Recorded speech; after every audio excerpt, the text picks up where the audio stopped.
Streaming.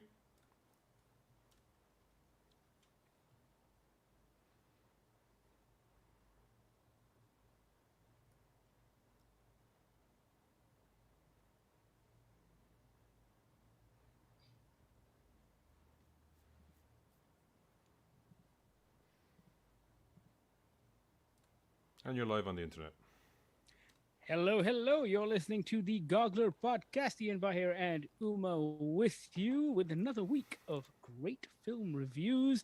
This week, we're going to be talking about Finch. We're going to be talking about Venom, Let There Be Carnage, and also Daniel Craig's final outing as Bond in No Time to Die. Yes, all of this is a little late, but we've been locked down for a long time here in Malaysia, so yeah, it's a little late. Is this another show of great film reviews or great film reviews? Oh, so I was going for great film reviews. Okay, we'll go with that. Because not all of the movies we're talking about today are particularly great. That's what I was wondering about. Yeah, but before we get into the films, let's talk some news. Ian, I completely missed this, but when you sent this trailer over Slack, I had no idea Roland Emmerich had a new movie. This is something that happens to us regularly, where we're like chattering about something on a Tuesday, and Thursday comes and we're like, huh? What? No. Any news this week? No news this week. New Marvel trailer dropped yesterday or 12 hours ago. Yeah, I didn't see it. But yeah, Roland Emmerich, and it's about the moon. Is it just does this feel like Roland Emmerich 2021, right? It's not just a disaster movie. There are other things involved here. From the trailer, it looks like Roland Emmerich Mad Libs, where it's just like, something's going to destroy the Earth. Is it this, that? Let's say the moon. Okay, we haven't done that one yet. What building's going to be destroyed? The Chrysler building. It's always it was Bay who destroyed it in Armageddon, so it wasn't quite him. Yeah. But it is those Mad Libs. But there's an article on Vanity Fair where it is actually him looking into conspiracy theories that the moon is a megastructure that kind of kicked off this particular thought in his brain. Of course it did. Sure, I mean, what the fuck is this movie? I had no idea what was going on in the trailer, which I have to say, great fucking trailer, because I don't know who the bad guy is. Is the bad guy the moon? Yes. Is it some weird alien shit that's moving around like nanobots? What's happening? I'm going with the alien shadow thing. Yeah, I could do it at less of that. I would just prefer if the moon, like the fact. I think there's another teaser trailer that shows like the collapsed interior structure of the moon. Like also, is the this scaffolding, all like Donald Sutherland does now? They just get him to do the wacky old guy going. But even you that, know what they taught you in school? Not real. I won't be surprised moment. if he's not in this a lot though. Yeah, who cares? Just hearing him in the trailer is fucking awesome. Where he's like in 1969, June 11th, when Apollo 11 did this thing. I'm like, great open. Yeah, great my open. note straight away the notes. Donald fucking Sutherland, I'm in. Exactly. It's also how like the second or third Transformers movie begins, right? Yeah, I mean that was dog shit. So yeah, the Dark of the Moon. I think it was the second one, and also they did nothing with that, so that was bad. But and also sorry, had also had some, but also had an the catchphrase is fucking great. It was in the trailer. What was it? Do you write it down, Ian? Something about the dark side of the moon. Oh, I don't know. I don't know. Oh crap! It'll come back to me. But yeah, you were saying. I mean, Dark Side of the Moon, the Transformers Dark of the Moon also had an actor who was famously involved with the Body Snatchers project, which was Leonard Nimoy in that case, but in this case it's Donald Sutherland. Different Body Snatchers, I think, but you know, same ideas. But yeah, this article on Vanity Fair is worth reading because it does seem like it's not just the moon is going to crash into the Earth. There is the aforementioned grey goo nanomachine shit. I'm sick and tired of. No more of that. Particle effects should just be cancelled. Don't do particle effects anymore. This is for weather or something else. And that is actually the shuttle Endeavour. Like they actually have to go and get the shuttle Endeavour out of mothballs to bring it because it's the only thing they can get it. So that's cool. Because it was decommissioned. Yeah. The moon is coming. And it took me forever to figure out who the third actor besides Halle Berry and... what's his name? Wilson? Patrick Wilson. Patrick Wilson, yes. Was in the ship with them because I've never seen him with glasses on before because it's Samwell Tarly from Game of Thrones. Yes, it is. Or like dressed in normal clothes, right? Yeah, exactly. Yeah. And making wisecracks. I'm like, yeah, that's great. What's the line? The line at the end of it he says is that... Where are we right now? We're inside the moon. Yeah. That is the greatest line anyone has ever said. Are we dead? No, we're just inside the moon. I'm surprised. I hope they have a line in there where someone says, that's no moon. Oh. They have to say that, but Oh. Oh. Yeah. but yeah, it looks fun. The moon's gonna come. It's gonna fuck shit up, and they're gonna send the shuttle to fix it. Sounds great. I know. I'm in. You know, I laugh, but I fucking love these movies. The only thing missing is Gerard Butler. I mean, hey, you guys didn't see his last movie, right? With the meteor stuff, which is actually quite fun. Greenland. Greenland, yeah. Yeah, the Arctic. That's the sequel. Ice, same. Mum's gone to Iceland. Dad's gone to Greenland. When is this out? Is this out this year? No, next year. February 2022. So not too long to wait. Yeah. So. Okay, so it's not even a summer movie. It's just dump it in February movie. But it looks like good. It doesn't look cheesy. It looks expensive. Yeah, it looks expensive. I don't know how we got the money for this. I was going to say, like, Halle Berry's in it, but I think she has a passion project coming on Netflix soon. I think it's like a boxing movie that she's in. I think it's coming out. I think she's directing that one. Yeah, so I think, from the money she made making this one, probably making Moonfall, she invested it into her own indie passion project. Do we know who the studio is? Because I mean, Lionsgate. Oh, that's right. Yes, because as I was watching it, I was thinking to myself, this is exactly this is what they do. No, but this is the kind of thing that was shot on Lionsgate Play, because I was looking through Lionsgate Play, and okay, cool, alrighty, yeah, sure, why not? Let's do that. Yeah. So, I'm all in. Moonfall, check out the trailer. Yeah, we're all in. In other news, they might be remaking Roadhouse. No. With Jake Gyllenhaal. No, just no. Okay, so, Bahir, have you seen this movie? Nope. You've never seen. So, look at Sam Elliott's magnificent hair. I gotta say though, yeah, that's great hair. Take off his fucking shirt and he looks like Fabio. I'm just saying, like, Roadhouse is a Patrick Swayze joint from like 1989, and it's one of these movies that is often called out. Like, I think it is the ultimate example of so bad it's good, but I disagree. I think it's fucking so good, great. It's just great. It is full fucking stop. awesome. Exactly. It is great.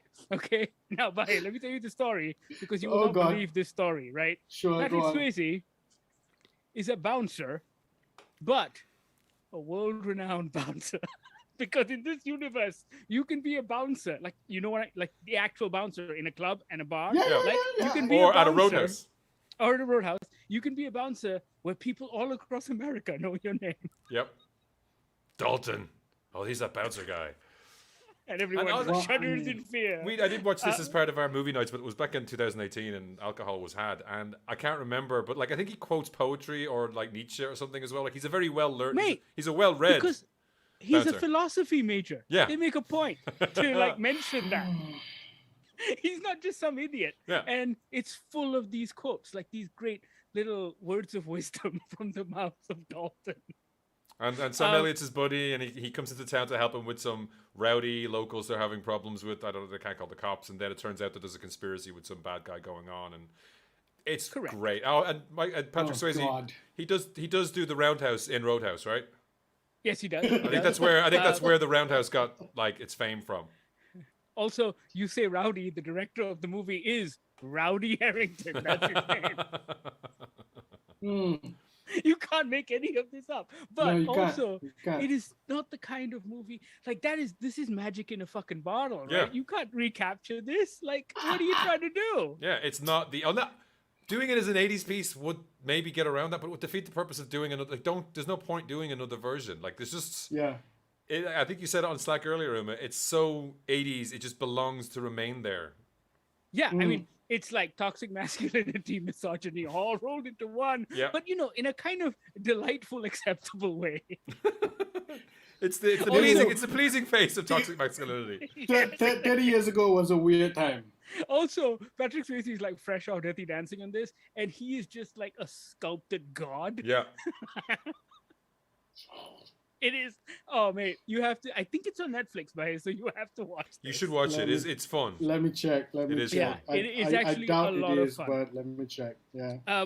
What was the name? Like, I love, like, what was the line? What is your pain threshold or something?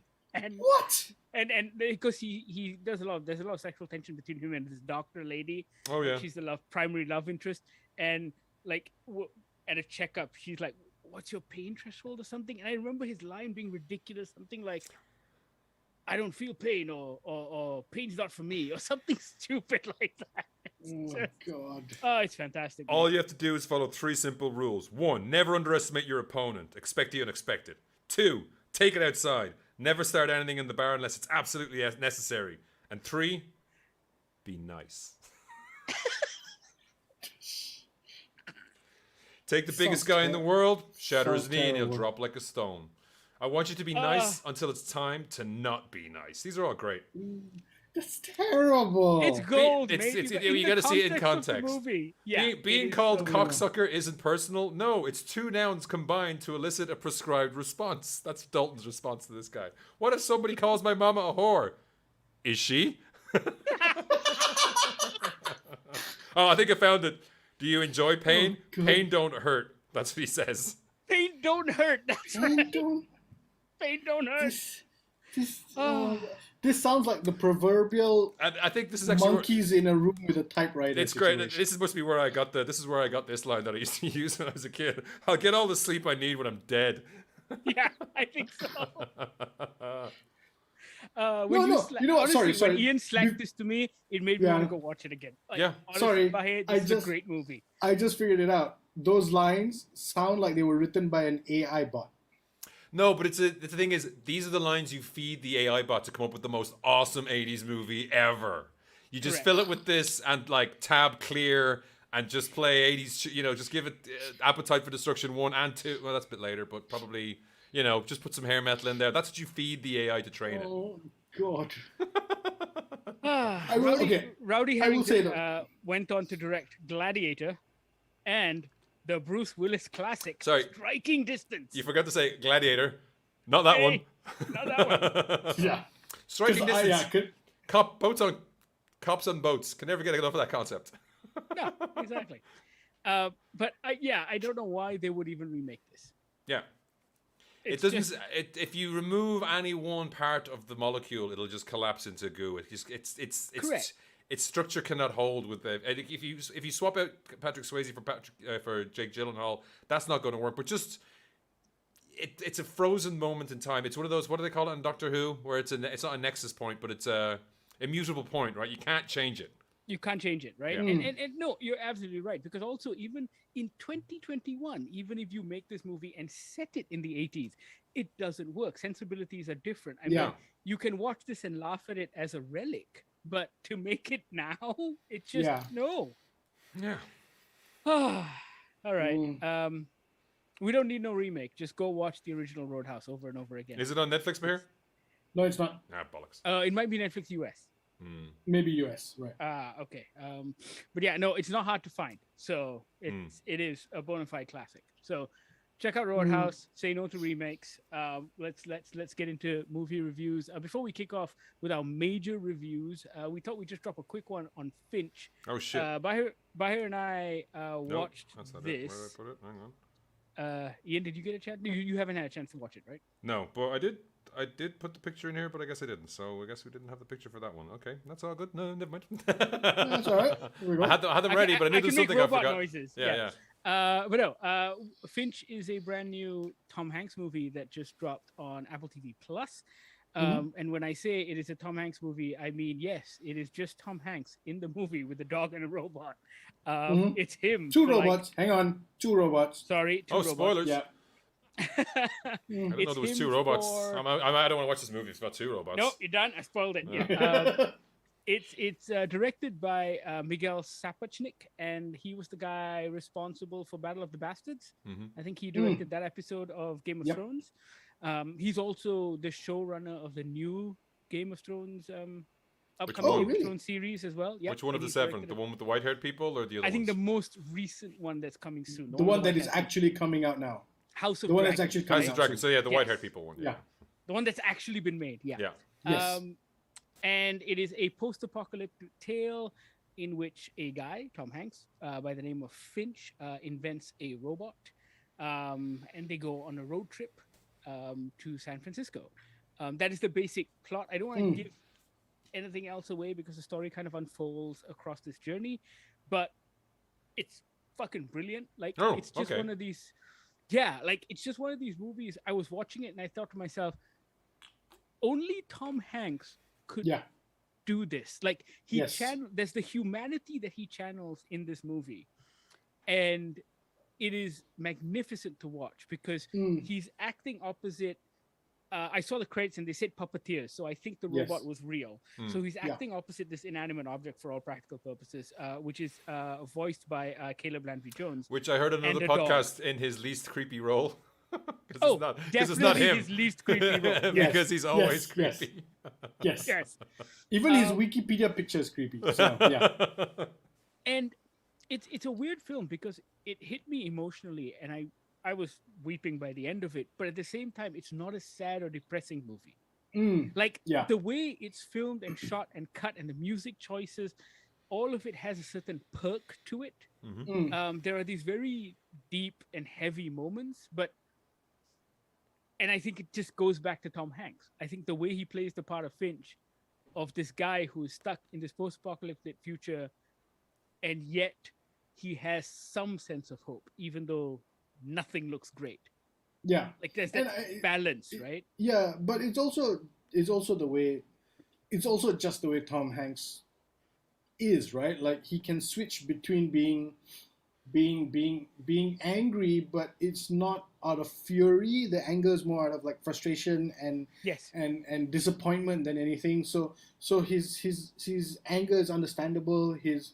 When he gets happy, you really sort of fall into it with him. But no, this is sort of like, I was watching it with my wife, and it felt a lot like, it felt a little like Castaway, but with more characters around him. He does the majority of the talking, you know. He does, but that's it. Like, you know, it's a good robot when over the course of the runtime you start developing real feelings for this absolutely robot. no. I don't disagree. I think there's everything in this film is just, it's shot really well. There's one sort of chase action sequence, but even that's underdone, but done just enough. There's a bit in when in the hospital, in a hospital, where again it feels like it's underdone, but just done just enough. There are no big sweeping camera movements. There are no big sort of chase sequences. There's a couple of sort of weather events, but they're done really well. It's done really. The director does hold himself back without being too sparse. I think there's a good balance there. I'm trying to be very careful with my choice of words. Yeah, it's he maintains attention throughout. Like you don't know what's happening. You want to know what's happening. There is a sense of tension. There's a sense of danger. All of that is kind of built on throughout. There's one ticking time clock that is then removed almost immediately, and then you realize there's another one that's in the background that you never thought was there, and it's great. There's a sense smart. It's very smart. It's very emotional. Also, it sent me down a little rabbit hole because I knew nothing about the film. I think it was supposed to be a Universal release originally. And I think Apple TV bought it over because when we got the Universal release list back in 2019, before the COVID stuff, it had said Untitled Tom Hanks sci-fi movie. Oh, really? So okay, I think this might have been it, and Apple TV brought it for the streaming. But I went down a rabbit hole and I was looking at stuff, and apparently, like the movie was supposed to have a lot more people. Like the movie, so the director said that he had cast Skeet Ulrich in it. Skeet Ulrich was in it. Samira Wiley was in it, and he had shot all of that because after the end of the film, there was apparently like another 30 minutes. Wow. Oh, wow. And he decided, I felt like we reached a natural end for this movie, and it would have been too much padding, and it would have been another film altogether. Oh no, and so, I agree. I agree. Yeah, because the way the movie ends is perfect. Yes, but also the way the movie ends feels like there's a little bit more. Yes. You know, but there's, again, try not to spoil anything. Where do you go after that? Ah, You know what I so mean? Like I will when send they you the get article. that- It's actually Yes, a very please send me the interesting. article. So Oh, yeah, so we'll post a link to the article in the podcast page as well, so you can click through and read it once you've seen Finch. But it goes to a very smart and clever place. But I'm also glad he left it out, and that was a very interesting. Like he spoke about an interview, and I think that was a very strong Oh, decision because interesting. the 2 hours Okay. we got are solid, like really yes, really good. it's a very solid 2 hour movie. I mean, But yeah, no, but Ian, watch this with Davina. I think Oh. Yeah. I think she will enjoy this one. Oh, no, 'Cause I'm pretty sure she will. We Yeah. had high praise for Coda. That was the last Apple original movie we watched. Oh, Oh, yeah, yeah, I think Coda, man. she'll enjoy Finch. I think you'll enjoy Finch. There's nothing here that does.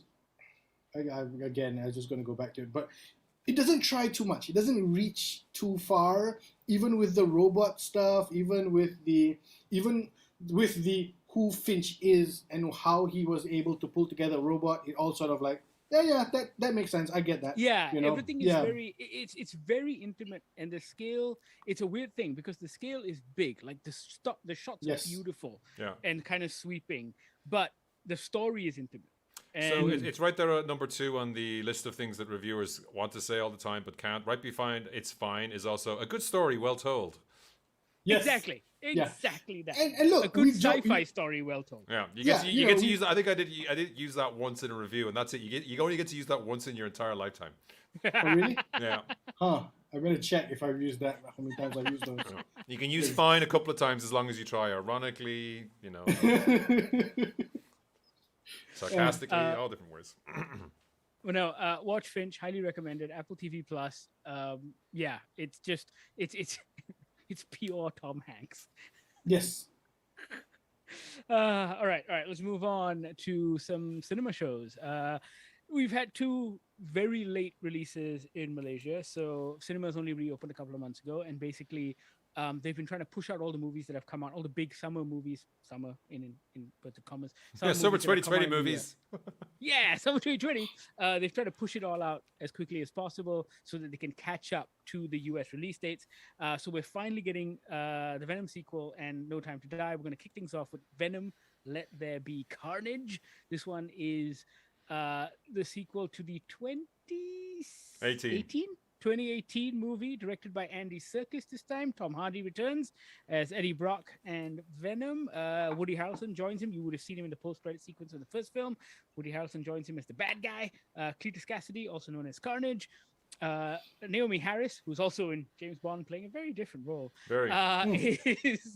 is Shriek, yet another character, another mutant from the comic books, and Cletus Cassidy's lover in the comic books.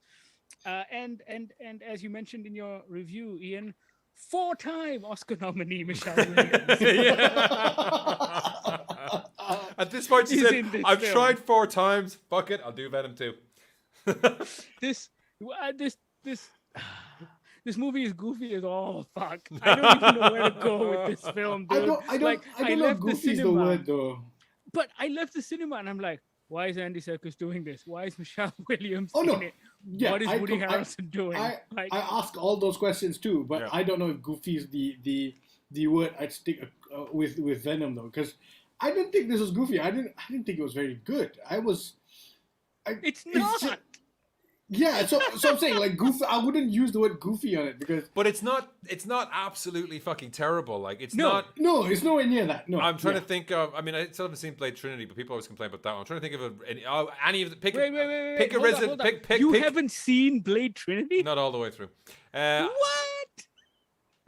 I was so annoyed with the second one that I didn't watch the third one because in the second one they introduced the vamps that work with him are like fucking super ninjas until the bad Yes. guys turn up, and then the super ninja vamps just turn into like fucking cannon fodder all of a sudden. They were doing backflips over monkey bars and all this crazy ninja shit 5 minutes ago, and now they're just like punching bad guys with iron jaws with their weak jelly hands, and I'm like, that's not how you build tension. You got to make the cooler vampires even cooler. You know what I mean? You got to ramp up. You don't nerf your hero. This is a different podcast. Anyway. But Carry on. I was going to say, pick any of the Resident Evil movies, and there's more banging your head like in those Oh, of course, yes. than there is in this. And I think Yes. I laughed. We all saw this at public screenings because we slept through the Press screening, sorry, Sony. Pretty much. But it was the day after my holiday.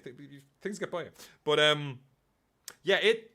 I laughed. People laughed in the audience. But the thing is, all the stuff they laughed at would have worked as a television show. Yeah. I mean, I laughed too, and I was laughing both with the movie and at the movie. But what I mean by goofy is that I think I wouldn't have minded it if they leaned into that insanity even more. But they don't, right? Like there are moments when like Venom takes control of Eddie's body, and it looks kind of cheap, actually. But the thing is, I just watched the lobster scene from the first one as well. Yeah. Tom Hardy, like, it's easy to just, like, you know, the Tom Hardy effect where he's like, oh, he's doing Tom Hardy, but he's doing so much unnecessary acting and everything. Like, the when you say when Venom takes over, like, Venom in all this time hasn't figured out, you know, how frying pans work or how to gauge, like, how far to push things. Like, he's just constantly trashing everything.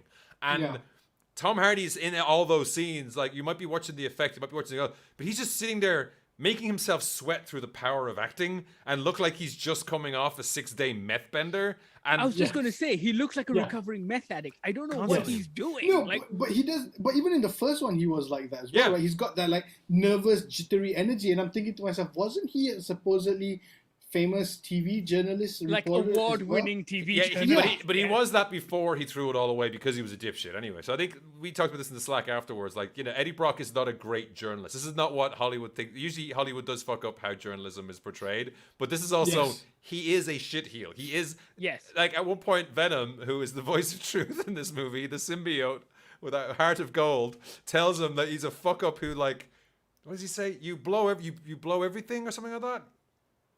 You blow every opportunity you get. You just screw up your life all the time. And it's like, it's harsh words, but it's true. Self love. and that stuff is the best stuff when they're insulting each other, and it adds this extra layer to it when you know it's both Tom Hardy. Yeah, and I think I'm watching those scenes. I'm reminded about how I think when we talked about the first Venom, we kept talking about how we'd love to see this as a buddy cop movie, right? As a odd couples kind of TV series.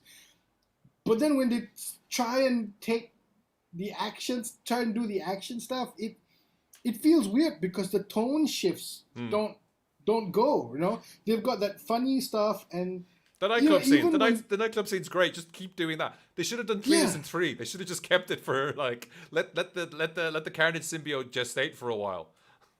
Yeah, and I think it just even feels like it feels like there's it feels like it feels like they're forced to do all those action stuff, but this is where they really want to spend the time. When Venom and Tom Hardy are arguing, I love the scene when they go to the corner shop and the lady behind the counter is just like, she whispers and starts talking to Venom as opposed to Tom Hardy. It's great. There's a really great sort of building chemistry storyline there, as opposed to just that shitty Carnage fighting stuff. And it's a weird kind of great, I don't know if it's, I was trying to think, it's just come to me, it's pop-up video, but it's like edgelord pop-up video with Venom. Like, his comments are constantly there in Eddie's head, and he has to react to them. And it's just he has to keep keeping them quiet, right? And also not respond to him, but also, like, he can't sub-vocalize, which is something they do. Like, you know, all these shows where someone's got an AI in their brain, or a symbiote, or something like that. They learn how to, like, talk under their voice so no one can hear. In this, it's like, no, Eddie's constantly talking to himself. He's like just a talking out loud, exactly. And he's like, and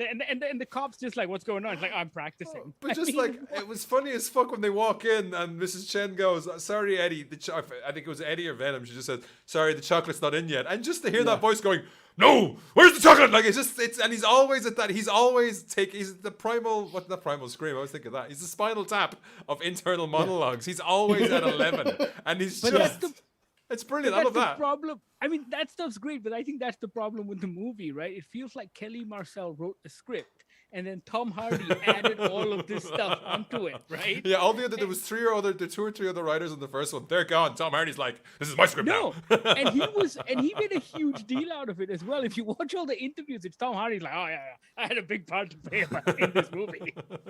Like, I did a lot of stuff. It was all me. And you can tell which parts are all him because he clearly loved those bits the most. If you okay, you got to put this in a list somewhere because you need to find out if we ever do get a chance to get Tom Hardy on the blower. You're gonna have to ask him, was that hanging around joke his idea? Because you can see it coming from space. It's so obvious. It is right in your face.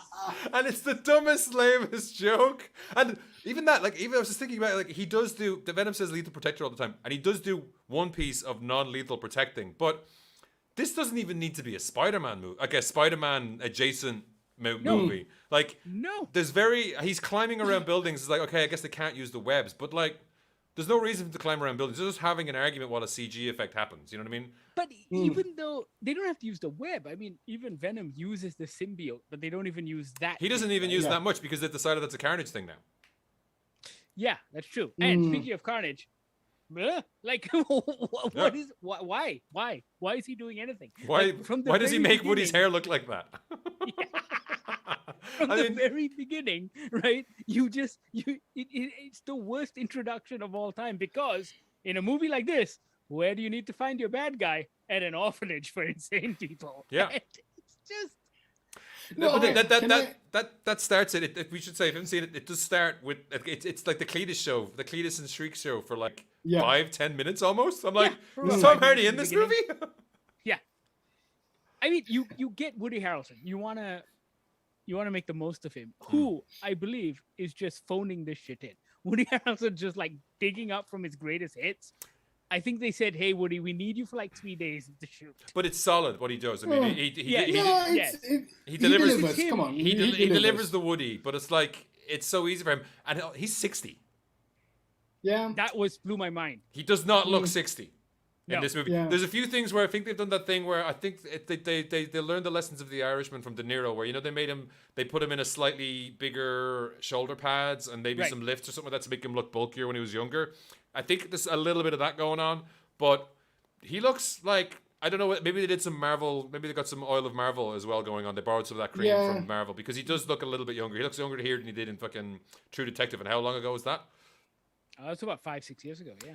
But he's fun doing his normal thing. It's just that Carnage as a thing is like, it's like the moon hitting planet. It has as much character as the moon hitting planet Earth. Like, it doesn't have any character. There's nothing there behind it. Like, even I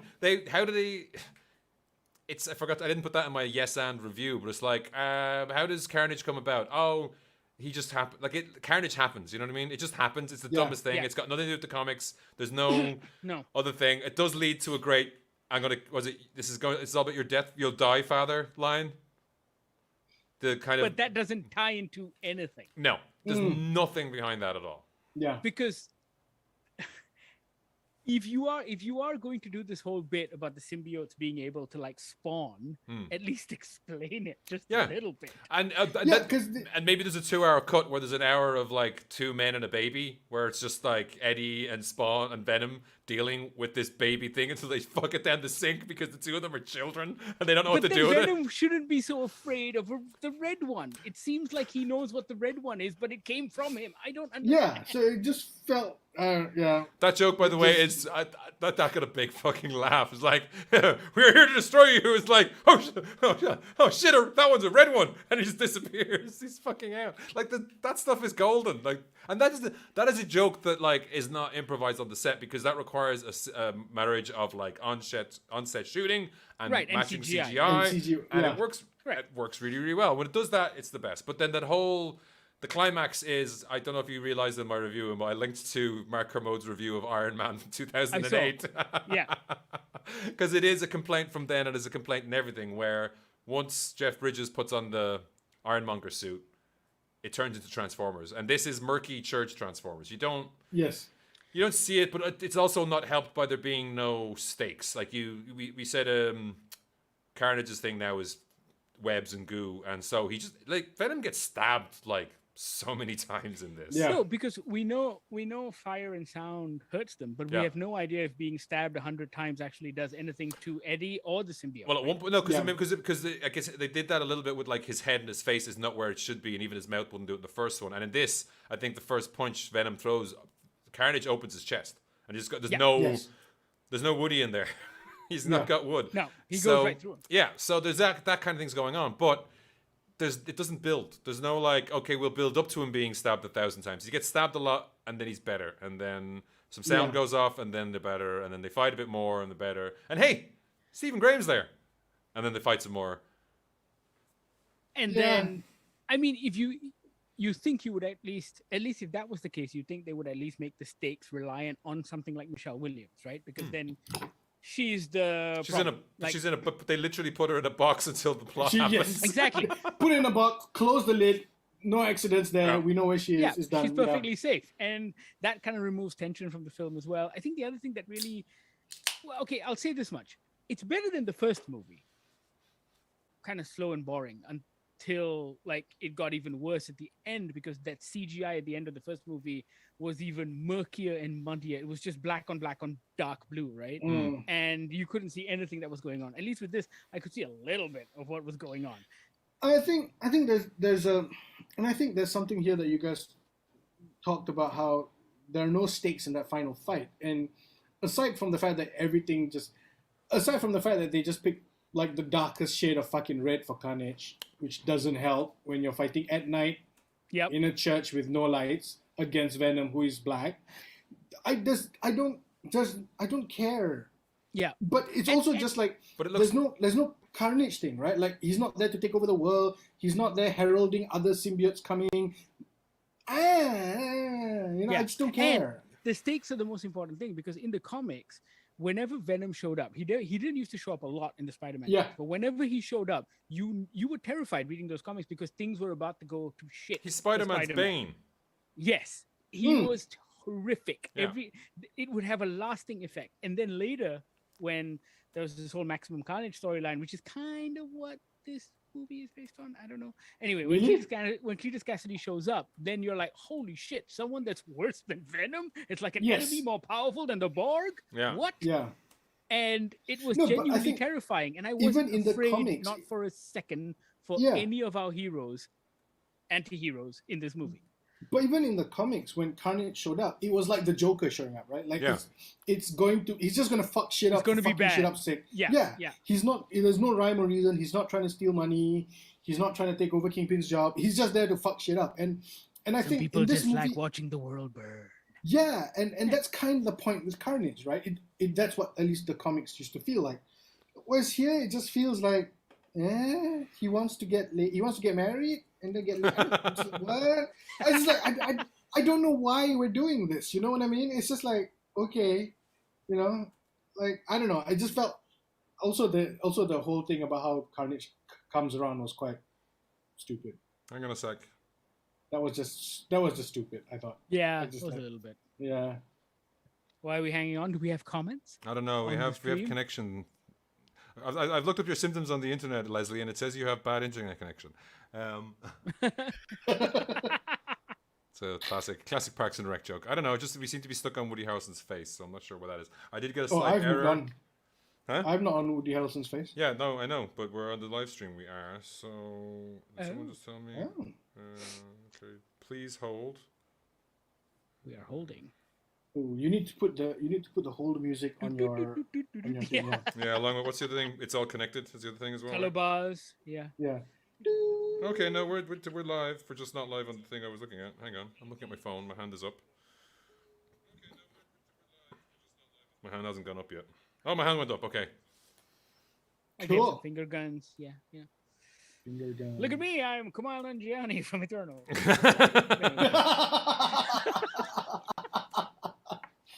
Ouch. I was listening to a podcast today as well. That was Go the same. ahead. Give the Indian guy the lamest power. It was the same podcast that made the other joke earlier, but it was like, finger guns for Kumail doesn't seem right. Yeah, it's not fair. Yeah. It's not fair. Okay, so it was just our YouTube dash. So edit all this out and post, okay, Uma? I shall. No. Yeah, but I think this one's made more money. It's made a lot of money. So it hasn't made more money than the first one yet. No, hasn't made more money than the first one. It hasn't opened in many places globally as well, but it's made quite a bit of money for the movie that it is. Yeah, I think the first one made 800 million. This is on track for 400 million. Yeah, currently, and which is great for like pandemic film, right? Yeah, I mean, this is one of the ones that opened up the US, right? It was like people were like, "I've just gone through a horrifying global pandemic. I want to see Tom Hardy talking to himself." Yeah, give me that. I'll take it. So there may be a sequel. They haven't announced anything yet. There is a fantastic mid credits sequence that kind of sets stuff up for the future. Holy shit! It's worth it alone for watching that. I mean, I was No, gonna right? say, yeah, like And, I was thinking like.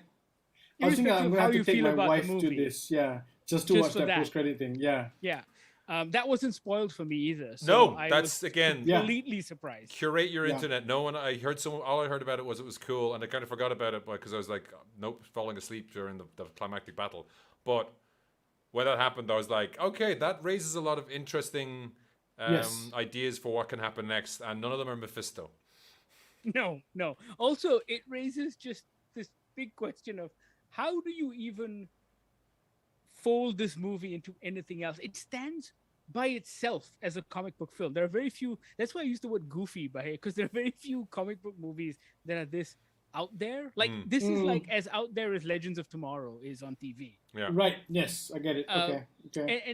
And But I will say, and the MCU stuff, for example, is yeah, super serious. I mean, there's could be Yes. jokes and shit, but for the most Yeah. part, it is super serious. Yeah. it's like this and Deadpool, right? They're on the outside Yes. of out of the MCU, and how they bring that in will really need a deft touch from Kevin Feige and whichever writer they bring in, because you, on one hand, you don't want to lose Deadpool's Deadpoolness, but you also don't want Deadpool to be like that Overpowering the rest of it.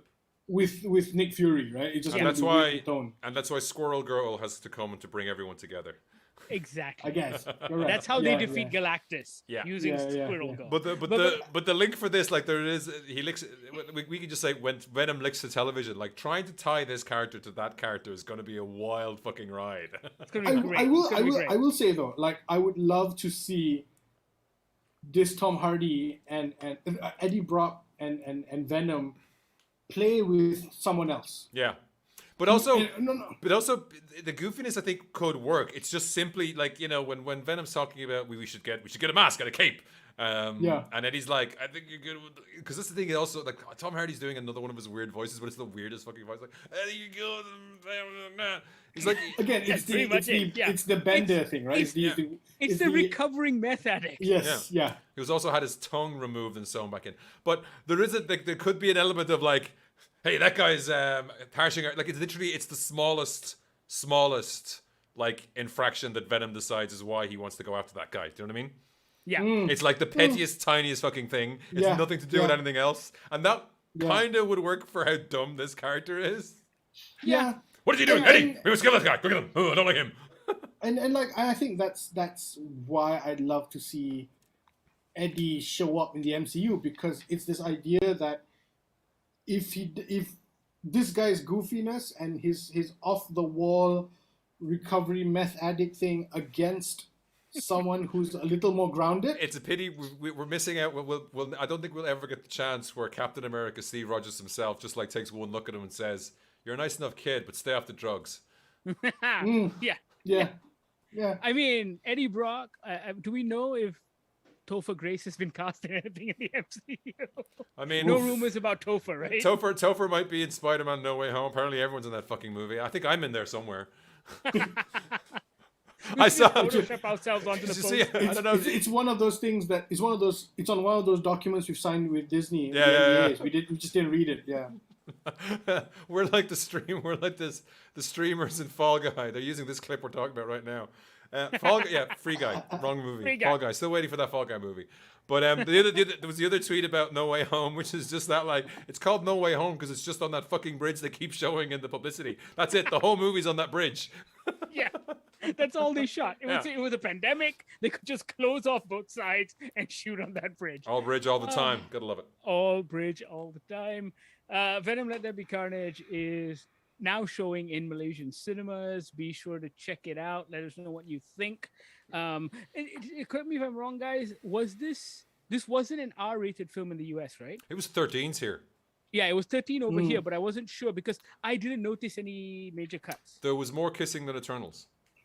Yes, there was. Yes, there So was. maybe Eternals was actually a U or a G or whatever that's I called. think I think Eternals was a Maybe. U or a G. But Right. I don't think there was There was one there's a lot. finger that was censored. Yes, and That was censored, yes. there's a lot of music playing throughout this as well. Like Yes. the soundtrack listening at the end is quite long because there's a lot of incidental music just playing. But Yeah. because of that, it's hard to hide the cuts. But there's 1 or 2 moments where I was like, is that a cut or is that just Venom?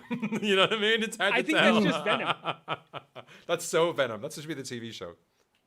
Oh, that'd be great. I'd watch that. Andy Serkis. All right. Venom, Let There Be Carnage. Let us know what you think. You know how to reach out to us. All of the usual channels, Goggler MY. That's our social media feeds. Podcast@goggler.my to email us, and 012-524-5208 is our hotline, the Goggler hotline. I replied to the guy from India who wanted us to connect him to Miku Martino. No, Oh, yeah? Yeah. how rude. Oh wow. I How said we rude. couldn't do it because that's like we're not buddies. Yeah. No response. Asshole. You didn't put her. You didn't put. I feel You that's didn't a put his little people in touch with our people that know her people. The newer people? Yeah, no. I was like, let me connect you to Netflix. Maybe they might be able to hook you up. Yeah, all right, you gotta all send to like Netflix or you or some nerd flirks or something. Some Would other be stuff. great. Just pass the chain along. right. Send him a cameo link. Oy. All right. Moving on from Venom, Let There Be Carnage. Let's talk Bond. Ba-da, ba, ba-da, ba, ba-da, ba-da. You went with that photo? There's only so many photos we have. If they give me I fucking, know, but there are photos of him looking cool carrying a gun, and you've got him carrying a We've fish. got loads of them to go. Fucking start. All right. No Time to Die only hits Malaysian cinemas on November 25th. It was supposed to hit towards the end of October, but I think they held it back just because everything was uncertain, right? There were few cinemas that were open. It wasn't nationwide yet. We were still in phase 2 at the time. I don't think we had tripped into phase 3 yet, for whatever that's worth. And so they pushed it to November 25th, and now a lot more people can go to screenings. And we've been to a bunch of public screenings and press screenings, and they are quite busy. So Malaysians are going back to cinemas. So it looks like this movie will make some good money, which is what they were expecting. So No Time to Die, Daniel Craig's final outing as James Bond. This one was released in the UK a couple of months ago. I haven't read any of the reviews, but it got raves. It was Marmite. I was surprised going in. It was I've seen a lot of Marmite. I saw a lot of raves, and the only thing I listened to was, I think, the Commode and Mayo segment on it, and Mark Commode seemed to love it, and yeah, so I went into it. My sister and brother-in-law seemed to love it, so I went into it with that in mind. But I also went into it as someone who loves Skyfall and thought Skyfall was the best of the Craig Bonds so far. Yeah. I stand corrected. I think this one might be better. This one might be his best one. And it's the longest of his Bonds. And Is that I an didn't innuendo? feel it. Hey, Hey, I you. didn't. They stopped doing those. in Sorry, these no, hang on. movies, You and just I missed you that. just innuendo. You just double entendre yourself. It was the longest one, but you didn't feel it. Really, Uma? Seriously? But yeah, and I mean, I didn't feel the length of it. Again, stop it! He can't help himself. It moved at a real pace. Again, it's still. This stuff just writes itself. Okay, but in all seriousness, you know what they say about Bond movies, right? There are these things that it's got to always have, right? Evil villains with layers, beautiful women. It's got to have fast cars, gadgets, some kind of globe-trotting adventure. Like the best Bonds have all of those elements and do it really, really well. And I think my favorite Bonds are the ones that add an emotional core to the character. And the Craig Bonds have done a lot of work on that front. Some more successful than others. I rewatched Spectre after watching No Time to Die. And I forgot that Spectre was in 2016, which was ages ago. And that movie is a mess, but it did give us... It's one of these interesting things. Like, that movie works better because of this one. Like the retconning that was done in this film actually makes that. I still hate the fact that Blofeld is like an adopted brother. I think that's stupid as shit. I think that the fact that he doesn't wear socks with his slip-ons really winds me up. Yes. What supervillain? What supervillain is going to take over the world with the ability to just like slide out of his shoes or get a nasty bunion? Fucking hell, plan ahead. But also, that movie did give us Christoph Waltz as Blofeld, and I have to say, rewatching it, the man is a fucking genius in that part. But yeah, that movie was a convoluted mess, but it sets up a lot of things that I think this movie answers very, very well. I think this movie's fantastic. I love this movie, but also I think this movie is the painter and decorators you get in after the last two fucked up royally. Oh, for sure. When your bedroom ceiling has collapsed and there's water coming out of the television for some reason, you call these guys and you call Corey Fukunaga and he just fucking sorts this shit out. Because we did watch Casino Royale. I don't think we watched Quantum of Solace. We might have, but I think we're going to watch those before I bring Davida to see this, because I wanted to see this because I want to see this again, because it did do everything you said about all those ticking all those boxes without letting you know it was ticking those boxes. Yes. Yeah. I had a chronic pen failure in the middle, so I don't know. There was one line Bond said that sounded very. It was a dismissal of somebody he'd brutally murdered or something like that, some offhand quip, and it sounded very much like an older thing. But they have these references in there without needing it to be. Brosnan did a little bit of Brosnan did a little bit too much, I guess. You know, they have the references or whatever, or when you have all the gadgets laid out and they're the only ones that you'd ever need. You know what I mean? When it becomes that rote and formulaic. Whereas in this, there's an Aston Martin from The Living Daylights in it because that's a nice one to homage, and Bond's got cars secreted all over the world, and that's cool. And that's the level of it. It's not like he doesn't even use the gadgets in that one. Yes. No. And also I think Craig. The biggest thing I noticed after watching Spectre is Craig has aged a lot over these last 5 years.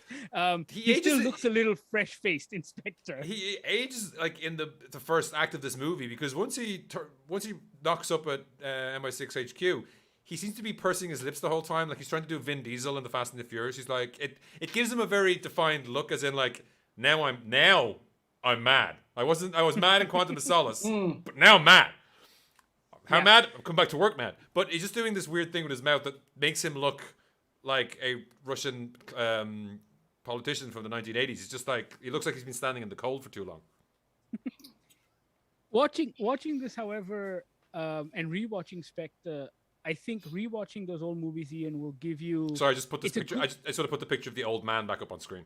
Cool. It'll give you a good reminder of all the things that happen, because this movie does cite everything. Like even when I was watching No Time to Die and it was citing those things, it didn't occur to me until I watched Spectre, and I was like, oh, actually all of these checkpoints were hit even in Spectre. And so, but you don't have to go into this watching any of those, because I think it stands alone as a Bond movie all by itself. Like there are real stakes in this film, which is something very few Bond movies have. And it's that was, I think that was what I was talking to you about as we left the cinema. It's this idea that this feels like this feels like a Bond film that's got actual stakes, and not just like saving the world stakes, right? It's not just saving 3 billion people or whatever. This is emotional stakes. Emotional stakes. Yes, you're right. Yeah, there's an actual weight here in character, in building, and I think it's kind of what the other Craig films, in my faulty memory, tries to do, but tries to do too much. You know, we were also talking about how I miss the sort of Bond of the Adventure of the Week kind of James Bond films, of the earlier ones, where there's no real connective tissues between the movies other than, you know, M, Moneypenny, Bond himself kind of situation. Whereas here there's an actual sort of through thread with all the sort of Craig films, and there's an emotional weight there that is really paid off really well in this film. And but I wonder, I'm just thinking about it now, there's that one scene where they go into a room and the TV is on and Wallace and Gromit, the wrong trousers is on TV. That's this movie, right? That was last week. Yeah. Yeah. Yeah. And I don't know whether like that was the filmmakers giving a nod to their screenwriting process where Gromit is frantically throwing the train track in front of the train he's on. Exactly. Because that is what this that's movie exactly is. what I was thinking. Because right? the way you're saying that, Bahir, is like you brought up a very good point, which is the weight of the other movies. The weight in the other movies is all told to you. Judi Dench is telling people Yes. they're relics, and that like literally he's just become a 007 in the first movie, and instantly they're talking about him being out of shape or out of age or whatever. In this, it's like all that weight is there, but you feel it. You're not told about it. Yes. Yeah, and I wonder if it's because we've gone through all those other Bonds that we're feeling it here. Like, I think it's just it's a better written, like so many of the who's the director this time around? Cary Joji Fukunaga, who did True Fukunaga. Detective. Yeah, I'm thinking who's that guy who did multiple ones? Campbell. Oh no, Sam Mendes. I'm Sam thinking Mendes before did that. Skyfall, and before Martin that Campbell. we had John Glenn. Oh, Martin Campbell did a couple as well. Martin Campbell's are fun, but he's assembling like it's the Lego. It's the train set like analogy from before. It is like we'll have this many gadgets. We'll have this we'll have this set piece with the snowmobiles with parachutes. For some reason, pops into mind. The Spy Who something he Loved did. Me? Was it the spy? No, I think it's later. That wasn't snowmobiles. That was. Oh, that was skis. That was skis. So the snowmobiles was a later thing. Or they had the flying snowmobiles with the thing on the propellers. Anywho, those were those kind of things where we're going to take the Spy Who Loves Me thing and we're going to amp it up. It was too referential. This isn't good for a Bond movie. This is a good movie that happens to be a Bond movie. Correct. The plot, I did want to scream at the screen when he was in the woods, just saying, "Hunker down!" Literally, they won't see you. But apart from that, like the Bond holds himself like a master assassin, a retired master assassin. You know what I mean? You're in the woods, and I'm thinking, why would you go into the woods? That's where Meryl Streep hides. But it's also dangerous there, and there's nowhere. You know, you're on unfamiliar turf. But oh no, it's not that at all. He's fucking James Bond. Yes, but he knows exactly how to use his environment. Yeah, and he doesn't have to say that, and that they do an awful lot without telling in this. It's do not tell. I think that works incredibly well. And I think there was something you said earlier, Ian, about how this is not just a great Bond movie. This is a great movie, full stop. And I think if this movie was titled anything else and Daniel Craig's character's name was anything else, it would still be a very good. It'd still be a very good film because as a standalone in the 2 hours and a bit 2.5, 2:45. Yeah, 2:40, I think. 2:45. Yeah, in that time we got the start of a story, middle of a story, and the end of a story. Right? Yeah. It's all there without needing to lean on James Bond as a topic, as a title, as a theme. Yeah, and I thoroughly enjoyed it. We've been doing this thing on all of our social medias, right? Where we're doing a Bond movie every day, and I've been watching almost a Bond movie every day. Sometimes I've caught up with some before. Can I just say that you doing that and me having seen this movie makes me want to spend 400 ringgit and buy the entire James Bond box set on iTunes. It's just like, no, but it's really funny watching it in quick succession because it's made me realize, just like what you were saying, Ian, before, every Bond movie is a reaction and a response to the last one. And it's like, Moonraker comes out because they want to cash in on the Star Wars craze, and they rush Moonraker into production, and they do all this sci-fi shit, and it's completely ludicrous and over the top. And then the next Bond movie immediately after that is a reaction to that, where everything is super toned down, and it's like, let's not have too many gadgets, let's not do, and it feels like Craig's Bond has been almost that as well. Like Casino Royale, it's Zack Snyder's James Bond. It's dark, it's gritty. It's definitely not. It's correct. Not because but that is the joy of Bond. That's not a bad thing. Like the Brosnan stuff. I'm complaining about it now, but that GoldenEye reinvigorated the franchise. But GoldenEye was great. Yeah. Though. No, but I like the idea of Bond as a blunt instrument, right? I think that's what Judi Dench calls him in Casino Royale. But that was the thing where it's like he's a blunt instrument. They hammer that point home too much in ththose other movies. In this, he just does it by killing people, by dropping Land Rovers on people and just making a quip. Right. You know, yeah, they don't actually spell it out. Even the old movies, and I'm sure you're seeing this, Uma. The old movies as well. There's a lot more to them than just raised eyebrows and sexy girls in bikinis. One of my favorite moments that defines Bond for me, in that he's this is not something that I aspire to, but it identified this shithead as a lovable shithead. I can't remember the one where he drives up a mountain to see this girl that he knows is a bad girl, and she's sicked the henchmen on him in cars. I think it's in Japan. I'm not sure. It's not the racist Japanese one. It's the other Japanese one. He drives up to the mountaintop anyway. Along the way, some guys chase him, and he ditches them, or they drive into a digger or something like that. So he knows she's ratted him out to the bad guys, but he still makes their date, and he still sleeps with her. And then the following morning, as he's leaving, he's like, "Oh, see you later." As he's walking out the house, there's a car waiting outside, and he doesn't get into it. He puts her in it because it's the fucking cops, and it's like, he knew what was going on. She's like, "Oh, I washed my hair because Bond's not coming around because he did." And then she, hello, hi James. I didn't expect you. How are you doing?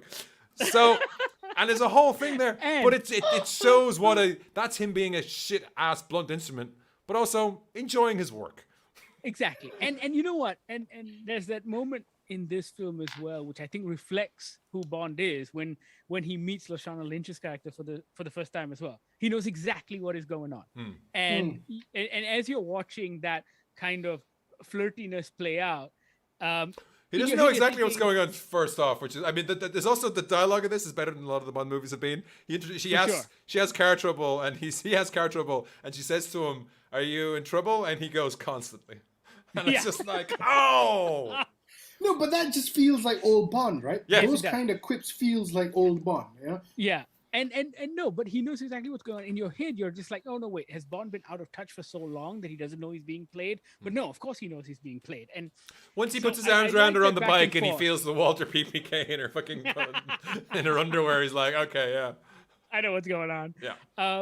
Yeah, so everyone gets something to do in this, which is something I also enjoy. Like all of them, like given that it's Craig's last Bond, I like that M's got something to do, and Moneypenny and Q. Even Moneypenny's got something Lynch. to do, right? Yes. Like, I mean, Moneypenny's involvement in this feels like more things. It feels like the most a Moneypenny has ever done in a Bond film. Well, you're missing he shoots him in Shot him Skyfall, in the knee, so that's pretty hardcore. Yeah. And there was also the Moneypenny who was like evaluating him in one of the Brosnans, right? Yes, I think that was GoldenEye, if I'm not mistaken. Oh, I can't remember. Yes. Did you notice as well, outside M's office, there was when they were standing by, there was a windowsill. There's a picture of Robert Brown, who played M in the View to a Kill, Octopussy License to Kill the Living Daylights, and it's like that's a nice nod to like, look, we know it doesn't make any fucking sense. Just roll with it. And there's a portrait of Judi Dench as well as that. Yeah, yes. I mean that one's front and center, so that's fine. Because there's a very pointed comment that Daniel Craig makes at Ralph Fiennes' comment about the size of the desk thing, which I thought was excellent. But it's also like this movie, it's not capital P political, but like at least it tries to update some of that stuff. You know, like Felix's bosses it's not in your face about it. Right? It's just it's the world they live in. It's the political landscape. Like Felix's bosses and his bosses, or his old bosses, Bond's old bosses, aren't on good terms at the moment. You know, because Trump, and Boris also. But then there's other, comments about like to some point what happens in this is the fault of the British intelligence just fucking themselves over. Yes. And that is also it's interesting, you know what I mean? It's not like the deviants in fucking the Eternals are like the enemies until they're not. Then this is like, oh, there's lots of ways to fuck up, but these things, someone's taking advantage of your own fuck up, and that's an actual smarter thing than just having a guy who wants to nuke the sun. Yeah. Yes. And in that sense, I thought even the MacGuffin was good. The plot machinations for this worked really well as well. I mean, because rewatching Spectre, I'm like, wait, why are they running around the world again? Like, I know he's trying to find out who Blofeld is, but it's not the end of the world or anything. Remind me again, right? They took a train to Blofeld's house, right? Oh, they did. They just show up and they're picked up by a really fancy Rolls Royce. Yeah, but their whole plan for infiltrating his place was, we'll get a train there. It's not like we're going, we're going to crab boat in the Caribbean and happen onto this island that everyone thinks is hidden by a dragon, or I'll infiltrate some corporate office that he owns where I think he's making no. But also, Spectre is so badly written. On the train, when he's going to see Blofeld, who wants him there, by the way, Dave Bautista shows up to kill him, and Dave Bautista works for Blofeld. I don't understand why that was necessary, except for the fact that someone went, "Hey, we need a train fight." Yeah, because I don't think it's a problem with this one, but one of the bigger problems with Bond movies is usually that you ask yourself halfway through, how do we get here? Like, I think I don't even remember which one, but there's one of them opens with 006 in clown outfit in Brussels with a big wheel, and he's being chased by somebody in the balloon thing, and then he gets murdered, and then the credits start, and then like an hour later, you're like, Roger Moore's doing some shit. You're like, how did we get here from the clown earlier? I'm lost. This makes no sense. And in watching those old movies and doing some research, I realized that so many of those movies were actually based on producers wanting to shoot in specific locations and then that's everything, crafting the storyline around it. Yeah, that's also how they make the Mission Impossible movies. What do you want to do, Tom? I want to go to space. Okay, Tom. You know what I mean? It's like we've got all of the action sequences worked out. Now let's write a script. Yeah. Only it seems to work with those Mission Impossible movies. They're a lot of fun. Yeah, and it works with this. This movie made me retroactively annoyed at the makers of the previous ones that we didn't get this level of quality for all the Daniel Craig ones. Yeah. Yes. And also, whoever picks up the mantle next, please put more Paloma in it because she's great. Oh, Anna de Armas is fantastic. Yeah. They managed to do a Bond girl without being, completely like you turn up and think, oh, this is another airhead, and then it's like, oh no, she's only had 3 weeks training. Well, what a 3 weeks does might have been. And there's like, it's funny, it's snappy, it's like, she's in evening wear because it's an event. It's a black tie event. Yeah. But it doesn't. But also, it's not cringeworthy. But also, I think the great thing about this film is the way they framed all of those action set pieces as well. Like, I loved the way the camera follows Bond. Like in that action sequence with Ana de Armas' character, when they're in the bar and the camera tracks him, and like you said, he stalks like a fucking assassin. Yeah. And the way the camera frames him, it's his superhero shot. It's the Bond superhero shot, right? And he doesn't have to pull at the cuffs or fix his tie. It's just the way Craig walks. And it's great because the camera does that throughout, whether he's underwater in a boat or in a bar fight scene or in the jungle, waiting to take out some bad guys. The way Corey Fukunaga has framed him is beautiful. I think it's better than everything I've seen in the previous Bond. Except for the blue short moment. The blue short moment from... Oh, from Die Another Day. Die Another... Oh, wait. How was it? That was him? Yeah, what? No. Wasn't it Craig in the blue shorts? Oh, wait. Yes, sorry. That was in Casino Royale. Casino Royale, no. Correct, because Die Another Day was Halle Berry using the same swimwear that Ursula Andress did. Yep, there we go. Thank you. Yes, I'm getting confused. No, and I think you're right. I think that was a great use of the word, because Bond stalks, right? Like when at the bar, he bends down, picks up a gun, throws it at Ana de Armas, walks across it, jumps over the top of the bar as opposed to whatever, and pours 2 fucking drinks in the coolest fucking imaginable way possible. It's just like, let's have some fucking scotch, man. Scotch and murder. I love it. But it's a cool moment. It's a little breather. Absolutely. It's like thirsty work killing all these fucking Spectre guys. Yeah, let's warm up a little bit. And I think it's the same. It's the same when he was in the forest as well. Like he's never ducking down, Ian. He's James fucking Bond, It's his face is Batman's crest, right? They're going to go for the face, but that's when they don't realize the slow knife is pushing through the shield. Yeah, it's like he blows up a Range Rover, walks up to it, grabs its tow cable, wraps it around a couple of trees, that's awesome. And boom, you've got a trap. I love that. I love that. But then it did slightly annoy me that like he was doing so well picking up weapons up until he stopped. Like he left 2 or 3 cars full of ammo and then he ran out. Yes. And I was like, true. Yeah. But that's another thing. I mean, I think I was telling this to you, Bahir, on the way home from the screening. The other thing they seem to pay a lot more attention to in this film, which I didn't notice while watching the other movies, he does a lot more of that stuff. Pick up the guns from the bad guys, check the clip before he puts it in. Yeah. He tries to keep him a lot more grounded, as ridiculous as the story is. Yeah. which is very No, cool. but like, sorry, quickly jumping in. It's you say ridiculous, but it's not the most ridiculous. You know what I mean? Like, we've like, seen, of we've course. seen Yeah. worse Bond ones, right? And this seems He hasn't grounded. he hasn't got a gun that reads his fingerprints that only he can use that looks like a camera for one scene, or and then Yeah. can track him across the country or Yeah. the world, whatever. or That's it. Fast That's and it. is he Furious. a Walter in this? Like he's a couple Yeah, different I guns. think he always I has think a he Walter, had. right? I think he's got. think Yeah, his- he had it on him. Yeah. I Gives think you No, I think there was one. I think his he foot pulled gun it is out, but I always don't a think Walter. Yeah. I don't think he shot anyone. Yeah. Yeah, But also, that's it. The man with the golden gun, coolest gun, can dismantle and become usable items. Yeah. Lighter, an actual lighter, working lighter. cufflink. Yeah, Sure. exactly. Because that's what you A need. pen, you know? hmm Could do everything. It was very cool. You're not a fan of Christopher Lee in James Bond? Bahir? Scaramanga was the best fucking villain. He's got a third I nipple. can't. got a Really third can't nipple. remember. Oh God. How do you not remember the third nipple, man? I think, but we're burying the lead here, though. We're obviously we haven't talked about the real hero of the piece. I just loved when I saw Billy Magnuson's name in the credits. I didn't know he was in it. Neither did When- I. when Whenever his you name showed see up- his name in the credits, you I know was like, he's holy going to be a snatch. cunt. No, it's not. Yeah. No, it's not. It was. He was. I love that. He was the bomb in Game Night. He was the best thing about Disney's Aladdin. And he's God, just. he was in it. And he's with this, and he gave a magnum of Billy Magnus performance. Like I did not expect Oh, it. he It did. was great, and like even just like talking to Felix Leiter, like who's the Book of Mormon over there? It's like, Yeah. so good. He even inspires others around him to give shitty lines at his expense. It was great. Sorry, there was, rewatching Spectre, there was this great line at the end. I don't know if you remember this. And I completely forgot this line. I was expecting something else. I forgot the sexy priest from Fleabag was Inspector, by the way. 'Cause, Oh yeah. And Yes. he's C, right? And at the end of the movie, He's he's what? looking at M. He's codenamed C, Oh. right? And at the end of the movie, he's looking at M and he's like, now we know what M stands for. Moron. And he pulls the trigger and it goes click. And then M holds out bullets and he goes, I guess now we know what C stands for as well. And I was like, oh my God, what is he going to say? And M just goes, careless. I'm like, man.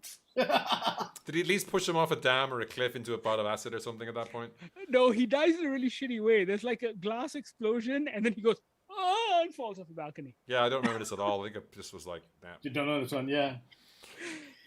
Spectre's a weird movie, man. Like what this like honestly, after watching Spectre, it feels like and all the Craig movies were kind of written by the same people.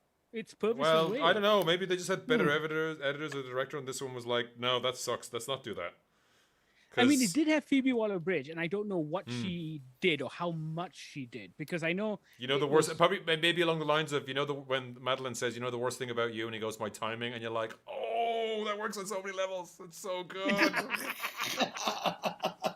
probably, It's but a I think great they brought fucking her line. in to punch up more than just the jokes, right? Yeah, I think, maybe. yeah, But yeah, Anyway, But yeah, stop talking about Spectre. I don't want to talk about Spectre. Let's talk about Rami Malek instead, because he's a villain and not a villain. Like I was amazed how the trailers set this out to be. Like I was watching those trailers, they're like anti-trailers. Like I did not want to Yeah. see that movie.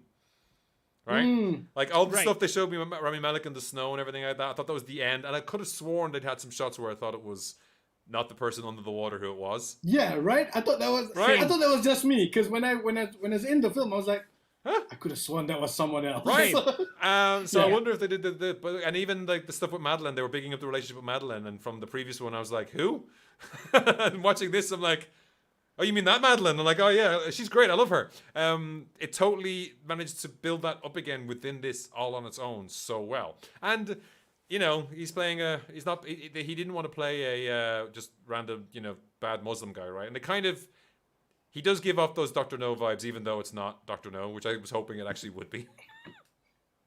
no, so was I actually. When I first saw him as cast, I thought they've done Blofeld. Are they going to do a kind of full circle with Daniel Craig and go down the path of Dr. No? But he wasn't. I was glad he wasn't because I thought he was a very powerful villain for this. Like and the way it's framed as well was quite surprising. I mean, Rami Malek opens the movie, and then I looked at my watch, and he shows up an hour and 15 minutes later. Yeah. Like, Yeah. So the way they framed the villain of the piece, I mean, they really took their time. They paced it. Well, They weren't you see, he's not the afraid villain of the piece. to Uma. do The its villain things. of the piece is the military-industrial complex. Of course. Sorry. Yeah. Yes. Yeah. Yeah. But yeah, no, he's but just he, a misunderstood man who's Yeah. the other side of James Bond. Yeah. But he The is other great. side of The the mask, same the mask coin. stuff worked really, really well. I liked his lair. I think we should always say about that. Like that was, it takes It's nice. it takes my boxes nice of what I want from a Bond yeah. movie lair without having Yeah. to do the Bond movie lair. Like we didn't Yeah. get ninjas coming down ropes, but I didn't mind. Yeah. I don't rarely say that. Or murderous sharks or anything like No, that. You know? with frickin' laser beams. Random Lasers. laser beams Yeah. places. Yeah, no, it's great. Yeah. Also, it's nice to see a Bond villain with a lair again, which is an island. You know, it's nice. It's a nice throwback to the good old days. Yeah. Didn't just take a train to get there. And, yeah. Yeah, it's like wow. I forgot about how stupid that was. Like they just get off the train in the middle. I don't want to keep talking about no. Spectre, but I can't. I know, They I just know. get off. But you're right. They Like get I off the train, remember, they they put get off down the their train luggage. and they stand there in the fucking desert waiting for a fucking taxi to the bad guy's lair. It's like Yes. there's no sneaking around in bushes. He's not even wearing a tux. He's just wearing a travel suit. By the way, No. Craig's suit at the beginning, the grey suit, I didn't like that. That looked like ass. Because it says at the end, like Daniel Craig's wardrobe by whatever, like were they napping? Tom him? Ford, I Like think. and maybe Yeah. maybe it hides the harness for whoever the fuck that poor bastard was who went over the bridge with the rope. But I don't know. That brown suit did nothing for him. I just thought it was his retirement suit. You know, it's like he no longer has the agency credit card to go to the more expensive tailor. So Oh, but it's you know, just something he pulled he's out, been yeah.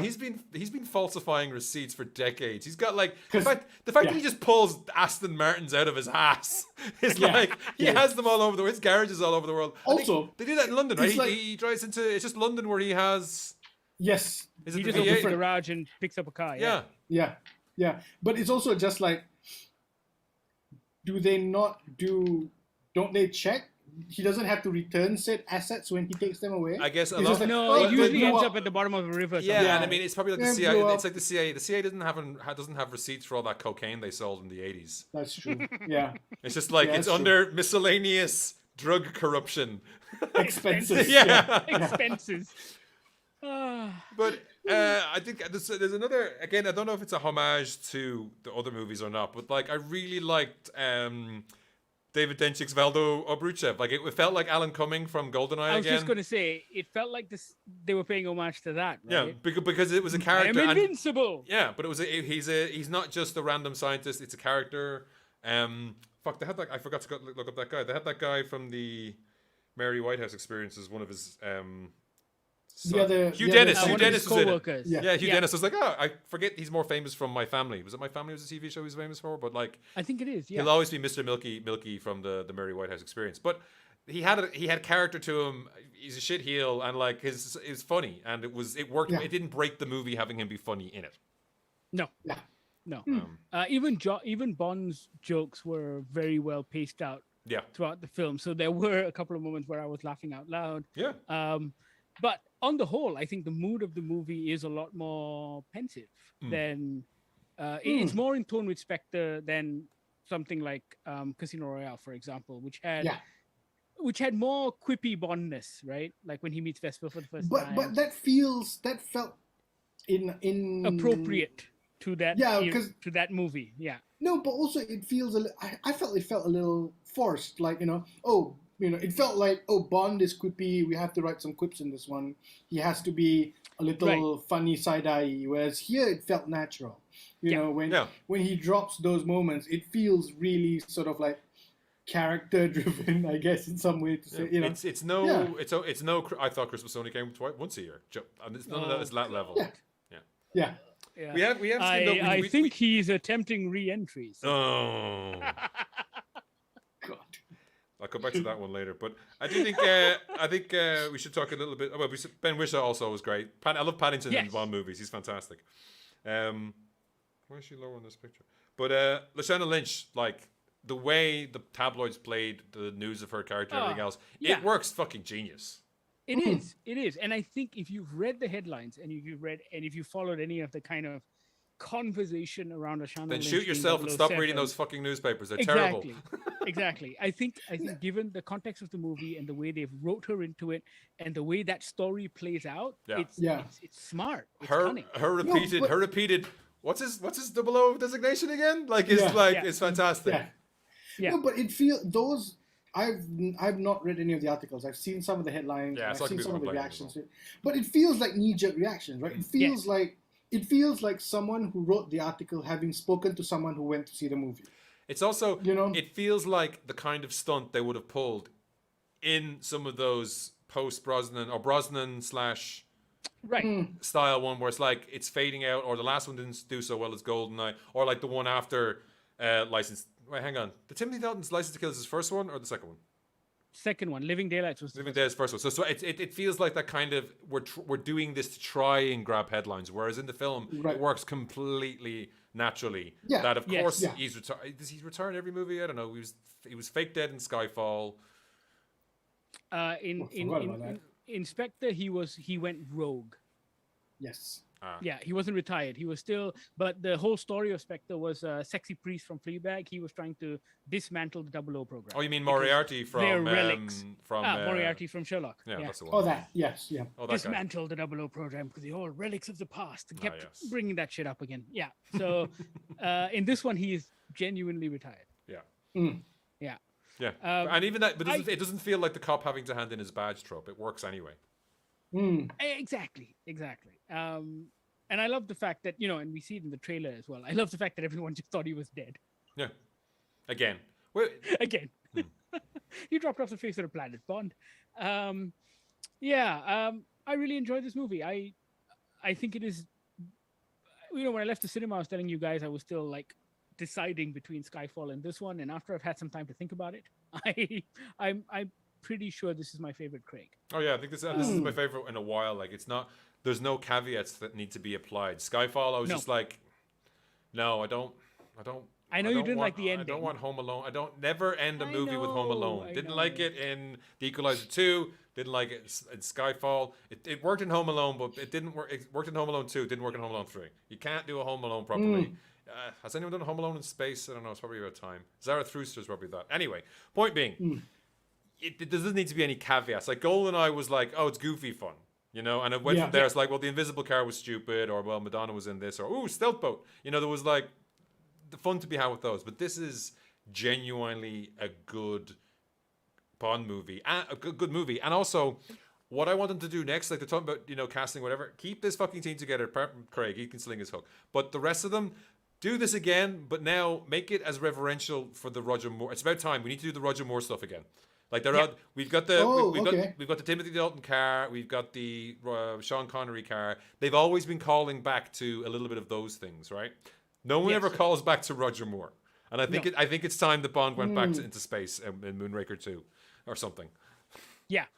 No, honestly I think you can't redo this. You can't do the gritty Bourne Bond. Yeah. It's been done. Craig was excellent in it. Yeah, but also I think you need a Tom Hiddleston to he fought that guy in a toilet once. It was great. But I think it's also in 2024, 2025, whenever they do the next one. We've moved past the gritty thing. I think we're done. We've seen the gritty spy thing. We've seen the gritty fucking superhero thing. We're done. We just you go back to. I think Ian's right. I think go back to the slightly goofy James Bond stuff. Well, I mean, a little goofy. Sorry, do this in the same way, but just do that goofiness. But like when Roger Moore runs over that stuntman runs over those live crocodiles. Yeah, the crocodiles. Yes, sorry. Yes. Do that, but only this time it's serious. It's not just like as he afterwards walk away. Oh. Yeah, that's cool. Just don't do the bit in Venice where the pigeon does a double take. Oh yes, the double taking pigeon. Love it. I don't remember that one. Bring back because Sheriff he's on a Buford gondola T. with Buses. wheels. Yeah. Bring back Sheriff Buford T. Justice and Octopussy. Oh my god, I loved him. He was in 2, right? Yeah, I think he was in 2. He's on holiday in Thailand in the second one, right? Yeah. Yeah, but do that. Right. But do that. Do those. Yeah. Or else it's finally time for them to do the movie version of James Bond Jr. Oh, I used to love those cartoons.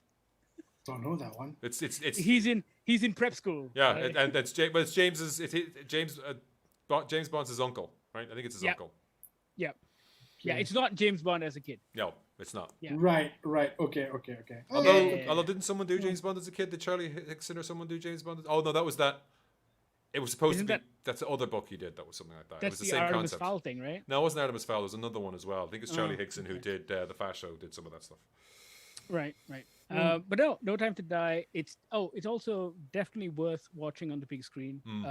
Those set pieces are pretty amazing. When in the opening sequence when he's driving and the camera just pans up to Italy, you're just like, holy shit, that is beautiful. So Hold Out, I believe it's already hit VOD in the United States, not in Malaysia. So you can rent it for like $20. But Hold Out to watch it on the big screen, IMAX if possible. It's definitely worth the wait. 25th of November, No Time to Die. Hell, you've waited this long. What's another 2 weeks, right? Catch it in IMAX. We saw it in IMAX, right? Yeah, it was very, very cool. Yeah.